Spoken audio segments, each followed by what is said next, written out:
We're here to solve this Nurikabe by Prasanna Seshadri. It's got a T for 3 and a T for 2, so it combines these together for its theme. We'll see around some of these T-shape pieces that we have immediate extensions of islands out in top direction. One thing for sure that actually does is it potentially strands an ocean cell if this came over to the left, so this goes to the right.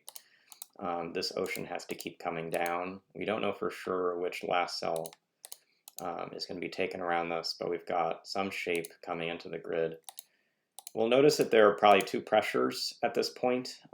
First, there's not a lot of space for this 10 in the upper right corner, and there's a whole range of space in this lower left corner for this 8.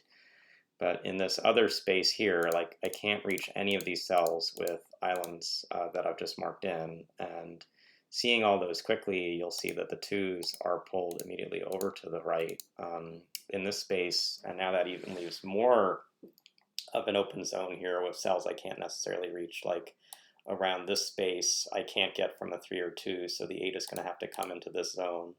For sure, it's going to have to come at least to a cell like this, or at least to a cell like this, so that we're filling in enough of this space. So one of the things we're going to have to do is this space packing there, but this will become a little easier once we handle the 10 in the upper right.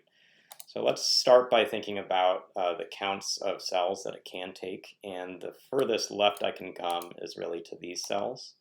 So I've got a max of, looks like 11 cells I can take, leaving room for this 3 to come down. Notice that in taking those 11, I would be taking 2 cells that pin a single ocean. So the only cells that I don't know are which of those 2 is actually the 10th final cell to be taking, that where I have 11 to choose and 2 of them are leading to a deadly pattern with no escape for this ocean cell. One of those is what's the last unused cell. And so for sure I actually know these. I got this ocean placed. That actually now forms a 2 by 2 square, which completes the ocean idea. Got this 2 coming down. Got this 3 coming to the left, which finishes this up top. Got to this space. So now what I'm going to do is just sort of give you some examples of cells that have to be reached by this 8 clue.